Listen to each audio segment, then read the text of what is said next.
આ રીતે આવશે. ઓકે, અને જ્યાં આપણે પેલું દાંતાવાળું લાગેલું છે સૌથી પહેલાં જે આપણે ક્લેમ્પ લગાવેલો છે ત્યાં લાગશે. ઓકે, અને આપણે આ રીતે મૂકી દેવાનું છે. ઓકે, આ રીતે આપણે અંદર જતું રહ્યું.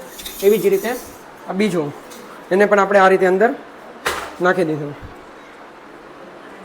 ઓકે, બસ હવે આપણો આ પડદો થઈ ગયો કમ્પ્લીટ. હવે જે પેલું જે દાંતાવાળું છે એ આની અંદર જશે. ઓકે, અને બીજું છે એ હોલ છે, હોલ આની અંદર જશે. ઓકે, ચાલો હવે આને આપણે એસેમ્બલ કરી દઈએ.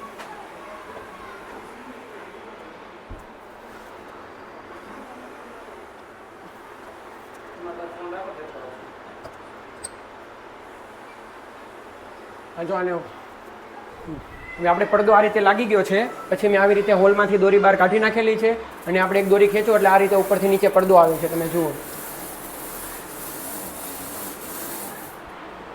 એરો આખો પડદો કમ્પ્લીટ.